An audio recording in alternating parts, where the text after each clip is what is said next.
In the highest tower of a very old castle lives a princess who does not look like other princesses. She doesn't wear a dress or a tiara, and she dreams of one day traveling around the world.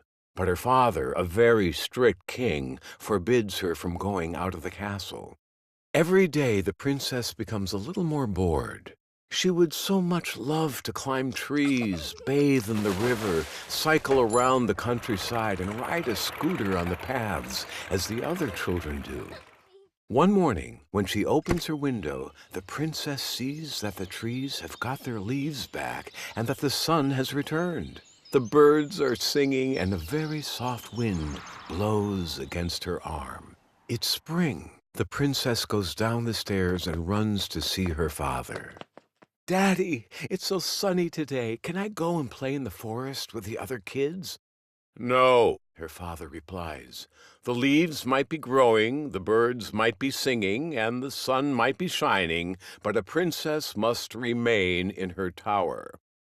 The princess goes back to her room. She is so sad that she starts crying and crying. The tears begin to create a small puddle, then a big one, and finally a whole river which starts flowing under the door. Sitting on his throne in the great hall of the castle, the king feels a drop of water fall onto his nose. "Well, well, there must be a leak somewhere," he thinks to himself. "I will have to call for the plumber to come." At that moment, the drawbridge is slowly lowered, for a visitor has presented himself to the guards. It is Ben, who has come to visit the castle. "You can go in," the guard shouts to him. But as soon as he crosses the drawbridge, a huge river coming from the tower carries him away. The princess's tears have flooded the whole castle. Ben is floating, and floating beside him is all the furniture of the castle, tables, chairs, and beds. "Had I known, I would have brought my swimsuit," he thinks to himself. Suddenly, Ben hears a little voice yelling, "Help!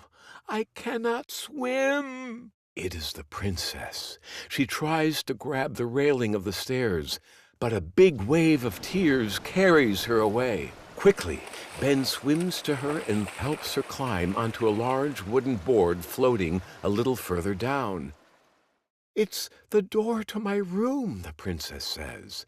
"It will make a good raft," Ben replies. And there they are, both floating. "What is your name?" the princess asks. "Ben." "For so long I've dreamed of going off on a journey," the princess exclaims. "Where do you want to go?" Ben asks. "To Australia," the princess answers. "All right," Ben tells her. "I'm a bit hungry," the princess adds. "I will show you how to fish," Ben says. "And how will we cook the fish?" the princess wonders. "I will teach you how to make a fire," Ben says. "And will you also teach me how to roller skate?" the princess asks. "Yes, of course," Ben replies.